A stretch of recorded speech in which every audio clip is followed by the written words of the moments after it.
Welcome to the podcast, Speaking to Influence, Communication Secrets of the C-Suite. I'm Dr. Laura Sicola, your host, and our focus is on mastering communication as an essential leadership skill so that you can command the room, connect with the audience, and close the deal in any context. My guest this week is Ashley Sardjoe. Ashley is the Vice President of People and Organization, formerly known as Human Resources, for Novartis in Canada. He was on the Human Resource Director Global 100 list, a list that recognizes leaders around the world within the human resources industry who are driving forward innovation and striving to improve this sector. He was born and raised in the Netherlands, spent 9 years in Switzerland, and most recently has been in Quebec for the last 2.5 years. And Ashley's passionate about transformation and leading change in himself, in others, and throughout the organization. Ashley, welcome to the show. Hi, Laura. Thank you very much for having me. Now, what's your fun fact? My fun fact, well, it's fun for me. I hope it classifies as fun for the audience as well. So last year, I ran my first full marathon here in Montreal, Quebec. Wow.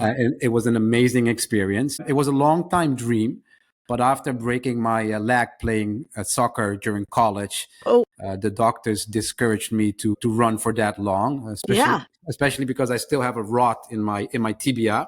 Oh my goodness. And nevertheless, I did attempt to start training a few times, but I had to abort because of all kinds of injuries.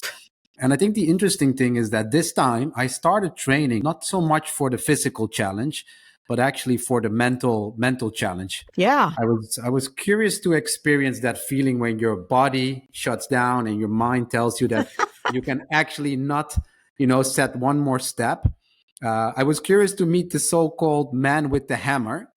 Okay. But unfortunately, or fortunately, it's how you look at it, he didn't show up. And what is the man with the hammer, for those who are unfamiliar with the term? They say that around 20 to 22 miles, the man with the hammer comes and basically knocks you out, and it's impossible or very hard to continue running. Okay. So I was curious just to experience that mental challenge, but he didn't show up. Wow. So I guess I prepared well. And the interesting thing, Laura, is that when I share this experience with people, many of them will tell me, well, I could never run a marathon. And I actually always tell them that there's not much to it, right? You need some commitment to start. You need a plan. You need consistency in your execution. And gradually you are preparing your body day by day for the race day. And I think the interesting thing is that this concept is applicable to many things in our lives, right? Personally, professionally. I think sometimes we get overwhelmed by the end goal versus just looking at the next step ahead of us. So an amazing experience, and I can encourage all of our listeners to embark on a journey like that. That is quite the testament to commitment and perseverance and tenacity and all of those kinds of qualities. 10 miles is the longest race I ever ran. And yeah, I think somewhere around mile 8, my legs were going, why are you doing this? What? So it was like joint by joint and muscle group by muscle group that they were just starting to mutiny by the end. So I realized I had the cardio from other kinds of working out I could have probably have done a half marathon, nowhere near a full marathon. But the rest of it was like, nope, I think you're done. Let's just find that finish line and head out. But that's amazing. Congratulations. What a great feat. Thank you. So now tell us a little bit more about Novartis. What's your 30-second elevator pitch? Yes. So Novartis is a pure play medicines company headquartered in Basel, Switzerland. We have around 80,000 associates in 130 countries. Wow. And we work together relentlessly every day to deliver on our mission, which is to reimagine medicine and to extend and improve people's lives. And we do that, Laura, by focusing on 4 therapeutic areas: cardiovascular, renal metabolic, immunology, neuroscience, and oncology. And by doing that, we are impacting the lives of more than 250 million patients across the globe. Amazing that you have such that kind of range, and 80,000 people, 130 countries. That's a lot of people to take care of. It is, yes. And it's, what, we are in the people business, right? I mean, our most important asset for a company like Novartis are our people. So yes. Yeah. Yeah, absolutely. And look, there's a lot of different kinds of people out there that, especially when they're coworkers, when they're people that you see on a daily basis, we all have different personalities and different styles. So tell me about your DISC profile, Ashley. What's your DISC assessment and how does it influence your communication with others on your team and in the organization? Yeah, so if I look at my disc profile, it definitely leans towards the I, the Okay. influencer part. I consider myself to be open, optimistic, full of energy. And, this has really, throughout my career, helped me to build relationships in the different organizations I worked with and worked for. And if I look back, it has been really these relationships that has really helped me to make the impact in the different roles I had. And if I look at my current role, and you said it, many people, many changes, many differences. If I look at my current role, I really believe in the power of being present, like physically present in the organization, because in my role, it allows me to really connect with associates and employees from all layers in the organization. And I think especially as an organization or as a leader, when you're driving change, having a good pulse of what's going on in the organization is an essential asset. So I think those traits really help me to play my part there. Yes, I think I like that phrase that you used, the power of being present. That's something that we tend to overlook. We have conversations, we talk with people, sometimes we listen to some extent or other, but really truly being present to them in the moment, focused, giving people your undivided attention and focusing on what's important to them. It's an underrated superpower in a lot of ways. You would think that's something that people are just inherently built with, and I'm finding it less and less the case nowadays. It's interesting that you say that, Laura. I think particularly in a post-COVID world, right? I think there's definitely some, I call it social awkwardness. I think people in general find it harder to connect in person. I think many of us have gotten really comfortable working from home and communicating to Teams or to Zoom. Yes. But as you said, I think, the spontaneity of meeting somebody and kind of reaching out and checking in with people, that goes far beyond, sending an invite, like where it's very intentional to check in with something. So it's something that I encourage all of our leaders. And I know that many organizations are struggling to get people back to the office. Look, we are an organization built on breakthrough science. And we believe that this can only happen when people come together physically and work together at least some days of the week. So I think as an organization, you have to just stay close to what you stand for. And you have to also articulate really clearly why you want the people to come back. But it's an ongoing journey. And we're on it. Okay, Ashley, now tell me about a time when you made the wrong call and had to fix it. Who did you approach first and what did you say? I mean, let me start by saying that I made plenty mistakes throughout my career. I think we live and we learn. And let me give you a little bit of context. Massive global transformation.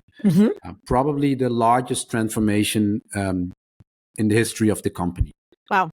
And as a result, we had to merge two of our commercial units. We had to fully embed new ways of working. But I think most importantly, we had to say goodbye to a significant number of our associates, which, as you can imagine, are difficult times. Yes.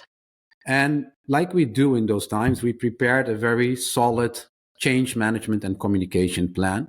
And we scheduled a series of town halls hosted by the country president and myself. And the first town hall went, if I look back, I think it went really well. Laura, we clearly articulate the case for change, and we, as transparent as we could, outlined the process for the associates, like the selection process, because many of the employees had to reapply for their roles. And then the selection process started. And as these things sometimes happen, the selection process took a little bit longer than expected. So when the second town hall came up, there were many people still either in a process or at least they didn't have clarity about their future or about the future of their associates. So in hindsight, the best thing that we could have done is to move that town hall a little bit further out, but we didn't. We stuck to our guns, we stuck to our plan. And thinking back, we just ended up, Laura, in a very awkward situation.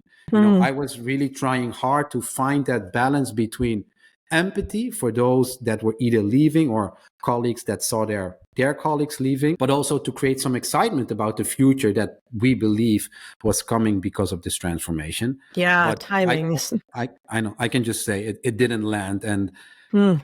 these things happen. And the learnings I take from here, Laura, on the other side, is that you need to own your mistakes. I think as a leader, you need to have the courage to own up to your mistakes. So in the third town hall that we strategically planned in terms of a timing perspective, I just kicked off the meeting by saying, guys, we acknowledge that the timing of the previous town hall was not ideal. And we apologized for it. We said that it was done with all the good intentions, but in hindsight, it wasn't the right timing. And another learning from a communication perspective, Laura, is that especially during time of change, being relevant is the most important thing, right? Agile, you need to be flexible so that when you communicate something, it has to add value to where the people are at that moment. Mm-hmm. And I think last but not least is that as a leader responsible for communicating, you have to be comfortable with the fact that during a transformation like that, people, your employees, will be scattered all over this infamous change curve, right? You have people that are ready to roll. They see the case for change. They're excited about the future, even though they don't know what it means for them. There's people that see the case for change. They're also excited, but they're just like, what does it mean for me? What does it mean for my job? What does it mean for my colleagues? And then there's people that are just completely stuck in the past.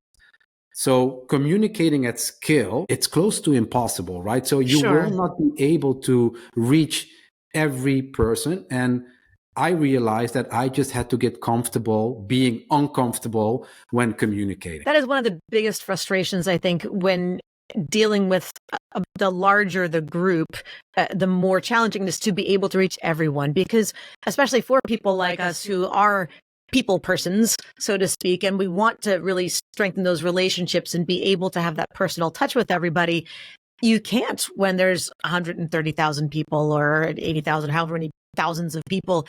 It's effectively impossible to have a one-on-one with anybody or even to address them in groups in person. I think this is one of those places where video works, where not just Zoom, but even or whatever platform people are using, but being able to make video messages and send them out asynchronously, but where people can at least hear your voice, see your face, and feel like you're talking to them, hopefully, if the message is done well, written well, delivered well, etc. But it must be very frustrating for people on both ends.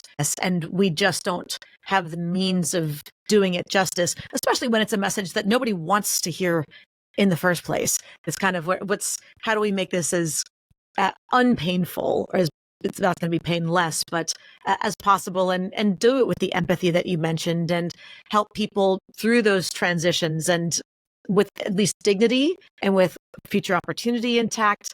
That's a lot to juggle. It is. It is. I mean, I've been accused of being tone deaf. We have a system where people anonymously can ask questions, Sure. and it was painful to read their comments. I could also completely understand where they were coming from. Sure. And on the other hand, Laura, I think you have to be intentional at a certain level. Also, when do you put a stick in the sand to say, you know what, this is almost like a demarcation point? Because at a certain level, as the transformation continues, you cannot continue only to focus on the empathy part for the people that are still mourning for their kind of losing their colleagues. Yeah. You also have to look after those colleagues that are actually super excited about the future. Yes. And you don't want them to end up with a sort of buyer's remorse to say like, oh, did I make the right choice of staying? Yes. And so we did that as well. Like at a certain level, we lost a little bit the apologetic tone that we sometimes had, and we intentionally, focus more on the future and the excitement that came with that. Yes. And I think the timing is going to be the biggest factor there. Yes. How much are we giving due respect? You used the term mourning earlier, that people who are staying will be mourning the loss of having a coworker that who's part of their team, part of their friendship circle, part of et cetera. And we do need to acknowledge that and give space for that, but not, there are limits to how it can spill over. Yes, be empathetic, but then figure out, and that is a hard timing decision to make, because different people will mourn differently and will have different needs. But we do have jobs to do. We do have clients to serve. We do have customers to take care of. So we do need to get back in this, and we want to be excited for what the future brings. There was a reason we did these. The layoffs, the reductions in force, et cetera, were not because of we had nothing better to do. Let's just make a bunch of people unhappy. So there was a reason for it. So getting people on board with that vision, that's always really challenging strategic communication there. Now, that sounds like a risk in and of itself, but tell me about another time when you took a big risk. What was at stake, and how did you communicate your decision to key stakeholders? I think the biggest risk, Laura, I definitely took when I just finished university. After university, I traveled for 6 months in Southeast Asia, in India, and in my parents' beautiful home country called Suriname, which is a country in South America. My father, my brother, and I started an IT company. My father had always been in IT. He had multiple companies, and his experience and his network and the access that my brother and I had to, people that were still studying or people in their 20s, it was kind of a great combination. And looking back, it really started off well. I think within no time, Laura, we had around 10 people in their mid-20s working as a software tester for some of the large companies in the Netherlands. But then out of the blue, one of our biggest partners, our main partners, a global out of India, was really struggling. And for whatever reason, they were not able to pay our invoices. So, as a startup company, for a few months, we continued to put our personal savings in, but we soon realized that this was not viable to keep doing this. So we had to pull the plug. And, thinking back about those times, definitely there was deep feeling of disappointment because, I was the feeling of building something from scratch together with my brother and my father. It was an amazing feeling, and to see it grow. And we were already looking ahead on how we can scale this further. So it was extremely hard. And then in terms of communicating it to others, I think, there's always those 4 infamous words. And I think particularly growing up in an Indian kind of household is that, what would other think? So that feeling of shame, like, oh, you have failed, and what would you do? So luckily, communicating that to my girlfriend at the time, my wife now, there was only support, and there was, a lot of pride as well for having tried and maybe failed. But looking back now as well, I'm immensely grateful for the learnings I took from those times. And although I'm enjoying my time in corporate world, Laura, there is definitely still a little entrepreneur in me. And who knows, maybe one day it will come out. It's always scary to jump from the fixed job to the entrepreneurial space. And whether you're 20 or 40 or 60, there's always risk, there's always nerves, there's always excitement, but that is the nature of the beast, is the risk in hopes of the reward that we're all looking for.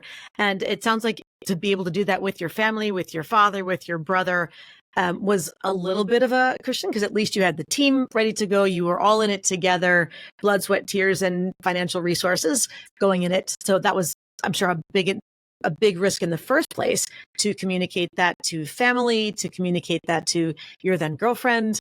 So apparently you handled that risk pretty well, because she's your wife now. So that's exactly. So that risk paid off, and that investment paid off. And then, of course, to bring it back full circle and say, okay, that we tried it, it worked for a while, and it's time for the next season is always challenging. But I think the feelings of shame and the concerns of what will other people think is such a driving force for so many of us and we really need to step back and take stock and say, how much weight should this question have? To what extent should we care at all about what others think? To what extent, yes, do we need to take, is it about what they think or how it will affect others? Or, there's public expectations, public image, the notion of saving face are all important in their own way. But sometimes we just have to say, you know what? It's none of their business.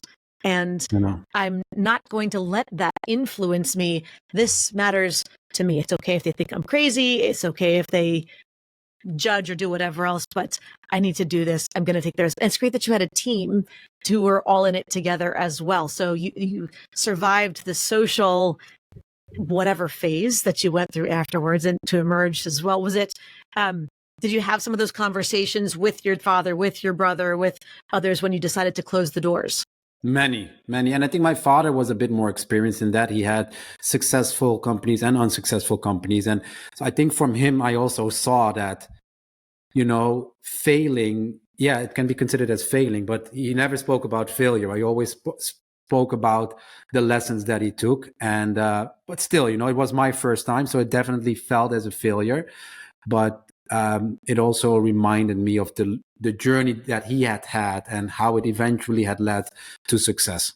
Yes. And that's a great lesson to learn from somebody who's been there, done that, and says, this is just the end of a chapter. It's not failure in life. That word failure is so final in the way that the connotations that it has for so many people. And to say that thing didn't work is not to say that I am a failure. And we really need to be able to disaggregate that meaning, that identity, that association, and to recognize, no, I made a smart choice in closing that, ending that chapter, and now it's time to start a new one. And just having that kind of confidence in oneself and in one's team and family, et cetera, to recognize and not throw good money after bad and say, well, I can't close this because read the writing on the wall and move on from there. So, give you credit for being able to have the courage to make those challenges. Speaking of challenges, actually, that's a perfect unintentional segue, but this is a good time for our listener 24-hour influence challenge. So Ashley, I invite you to challenge our listeners directly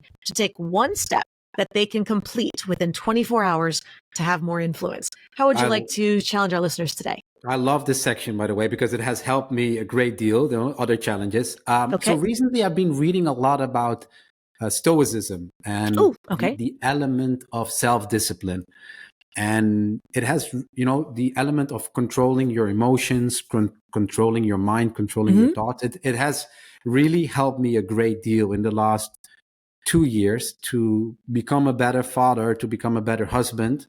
I hope also a better leader and a better colleague. And if you think about self-discipline, one of the critical elements here is around holding yourself accountable.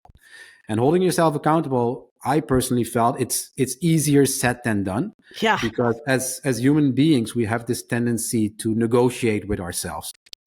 Otherwise known as rationalizing. Exactly. And we all know where that leads to. And I think something that has really worked for me personally is to find somebody, an accountability partner in your either personal or professional, environment, somebody that you can trust, somebody that you feel comfortable with sharing your journey with and the things that you're working on to become the best version of yourself, but also a person that has the courage to call you out when you are not living up to those goals. So I have 3 of them here at house, my 2 kids and my wonderful wife. And believe me, even if I don't ask them to hold me accountable, they are gladly holding me accountable. Yes. That's what they're for. And then I have also an accountability partner at work. And it's uncomfortable sometimes, right? Because when you're being called out, like when you're receiving feedback, you have to just sit still and take it in. But it has really helped me to grow. And I really encourage all of our listeners, if you are working on something, to become the best version of yourself, may it be in your personal life, in your professional life, if you're working on a physical challenge, find somebody in your environment that you trust, that you can share your journey with, your goals, but also has the courage to call you out. And I promise you, it will really help you on your journey to become the best version of yourself. So let me ask this. What kinds of things if I can ask, do you Of course. work on with your accountability partner? What did you have him or her, what are they holding you accountable to? And how do they do it? Because I think that's the biggest fear. A, how do you invite someone to be your accountability partner? And for what? And then how do we give them permission? How do we tell them? Because I think a lot of people are willing, sort of, but they're afraid to give feedback. They don't want you to get angry at them. They don't want to feel judged, or the fear that you will think you're judging them. So how do you create the shared language with an accountability partner to create the safety that they can give you the feedback that you've asked for, but might not enjoy hearing? I think it's a great question, Laura, because it's, I encourage people. It doesn't mean it's easy to find the right accountability partner, right? Because particularly when you are in a work environment, right? If you pick somebody from your team, they might struggle like, okay, this is my manager, my leader, do I have the courage to speak up? So I think you have to trust your gut, first of all. That's at least what I do. I'm a people's person. So Sure. I really try to look, okay, in my environment, who is that person that is holding me honest, that is holding the mirror in front of me and has no fear in giving me feedback about things. It's not sugarcoating things, Right. but is giving me feedback because he or she wants me to do better in a certain situation. So what for kind of example, situations? Yeah. I think I worked on, for example, particularly when I speak, for example, the town halls I referred to earlier, I got feedback that when I got tough questions, sometimes it was very clear that I was annoyed by those questions. So my nonverbal communication was not hiding what I was thinking. Sure.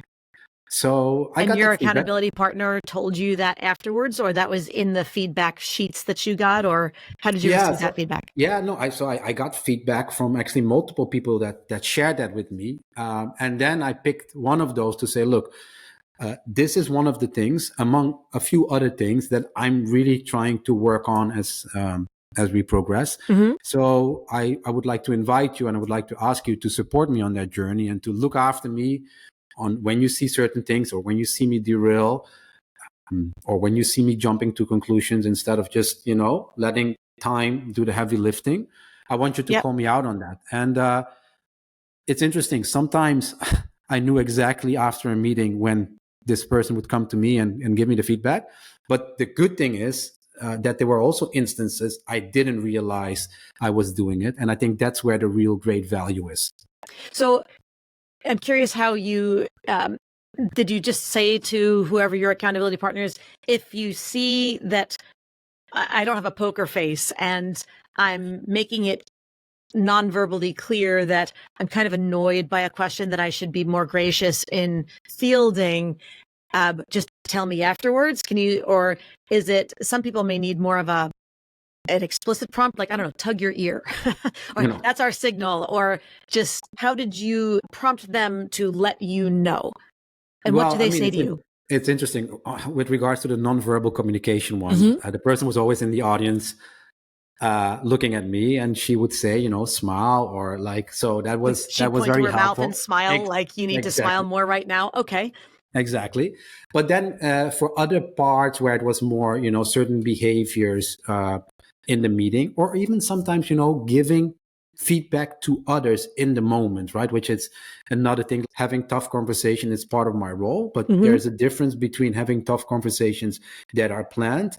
But what about having a tough conversation in the moment where you just hold somebody accountable? I sometimes had the tendency to avoid, that tension. Sure. And in those instances, my accountability partner would just call me out afterwards to say, hey, look, if I'm not mistaken, I observed this and this in that meeting. This would have been a right moment for you to give, constructive feedback or to hold the other person accountable in the moment versus, letting it sit and grow and grow and grow until you get so annoyed that you have to plan a meeting to address it. So I think there's different ways. I think there's different ways you can leverage your accountability partner. Yes. And I love the phrase that you just used where someone said, I observed X in the meeting. Yeah. Notice how objective that language is. That's not saying, you seemed kind of annoyed. I know. And when you say something like that, it's you're projecting assumptions about what someone else is feeling. And you are saying seemed, which is you're saying it was an appearance to an extent, but people are going to get defensive when we use that kind of language. Whereas to say, I observed that your facial expressions changed. We didn't say X, Y, or Z, but they changed when this question was asked, or when people do these kinds of things. It's just, I don't know what you were thinking at the time. I don't know what perhaps was going on, but there was a clear, observable change. And I was wondering, so these are great little tips as far as how to safely approach those things, because the person can't deny what they physically did or words that came out of their mouth. They can deny their intentions that you ascribe. They can deny other assumptions that it seems like you're making in sharing those. But as long as we keep it observable and objective, it just really opens the door to communication. So thank you for that tip. I think that's a super gold nugget in there. My pleasure. What about a communication skill you weren't born with and had to learn? How'd you develop it? So let me take you down. Let me take you on a trip down memory lane, Laura. Yes. So picture this: a short brown kid growing up in the Netherlands. Okay. Suffering from eczema. I was always stretching my arms and my neck.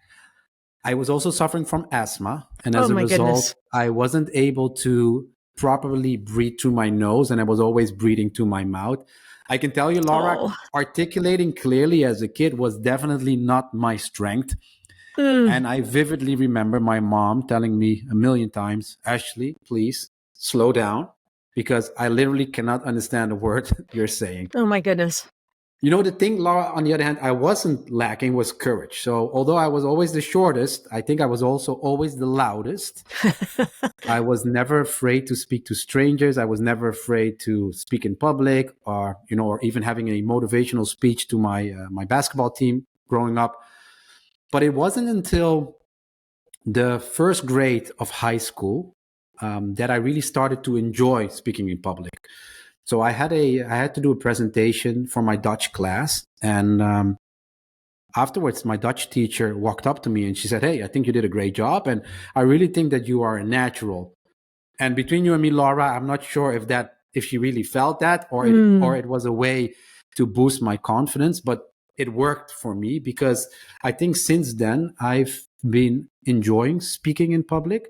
And I've been actively looking for opportunities to do so, because it's one of those things you can only get better at when you try, when you go out there and you kind of immerse yourself in speaking to big audiences. And it's something that I continue to work on, and I truly enjoy. Hence, it's such a pleasure to be here with you today.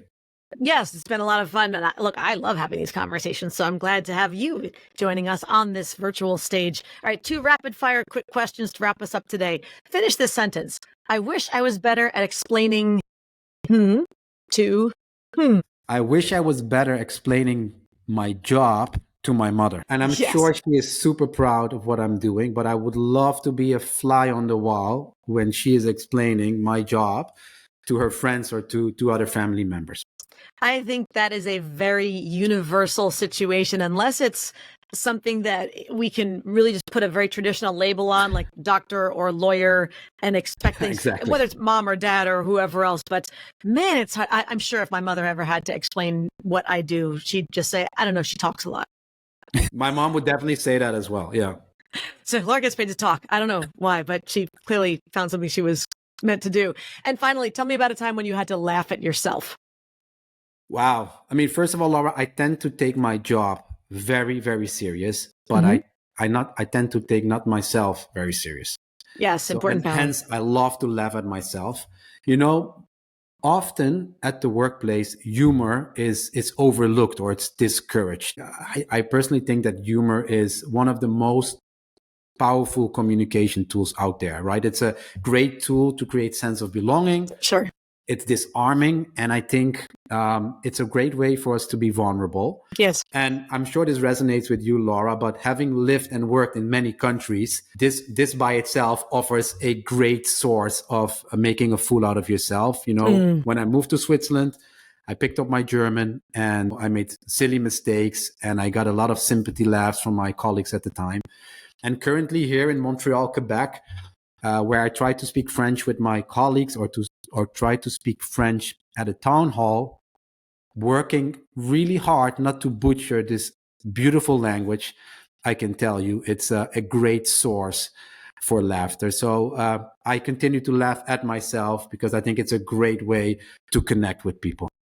Yes, there's definitely something humbling about needing to live but otherwise work in particular in a second language, because boy, is it a humbling experience to realize that what you think you said in a whole different level is not what actually came out of your mouth. Things just don't translate literally. I said to my son, my 20-year-old son, we went to Italy over the summer, and I was translating for him for most of it, but there was definitely a point when he was, getting frustrated, trying to make himself understood. And I said, don't you just wish you could put a Post-it note on your forehead that says, in my language, I'm smart? He said, yes. Yeah, me too. Sometimes even in English, in my head, I'm smart. It just doesn't always come out that way. Well, Ashley, this has been a great conversation. Please tell us how people can learn more about you and Novartis. Yeah, so if you want to learn more about Novartis, I encourage all of you to visit our website at www. And if you want to learn more about me or about my journey, I encourage you to follow me or connect with me through LinkedIn. Perfect. Thank you so much for joining us today on the show. Thank you for having me, Laura. It was an absolute pleasure. And thank you, everybody else out there, for listening. As always, be sure to subscribe so that you never miss an episode. And don't forget to give us a 5-star rating on Apple Podcasts so we can help even more people increase their confidence, presence, and influence. And finally, if you want to download my free guide to equipment recommendations for virtual influence, including my picks for microphones, lights, and more, go to speakingtoinfluence.com. I'm Dr. Laura Sicola, and you're listening to Speaking to Influence, Communication Secrets of the C-Suite. Hi, everyone. This is Dr. Laura Sicola, and I want to sincerely thank you for listening to the Speaking to Influence podcast. If you love listening to these episodes as much as I love bringing them to you, be sure to subscribe so you never miss an episode. And please go to iTunes right now to rate and review our podcast in order to help us expand our reach so even more people can master the 3 C's to command the room, connect with the audience, and close the deal. Thanks for listening to Speaking to Influence, Communication Secrets of the C-Suite, the show for leaders who want to speak with impact. The hosts, producers, owners, and media distributors of the show make no guarantees that the strategies and information discussed will result in profit or other success and may result in losses. The opinions and statements of the hosts and guests do not necessarily reflect the opinions of the owners, staff, managers, broadcasters, or sponsors of the show. No medical or psychological therapy or personal or professional wellness or relationship advice is offered in the show. You are advised to seek counsel on matters related to your health, family, relationships, job, or other business and legal matters from licensed advisors in those areas prior to making any changes in business or lifestyle. No information provided may be suitable in your situation. As always, take responsibility for the decisions and actions you take, including the reactions they may make in your work, family, health, and life.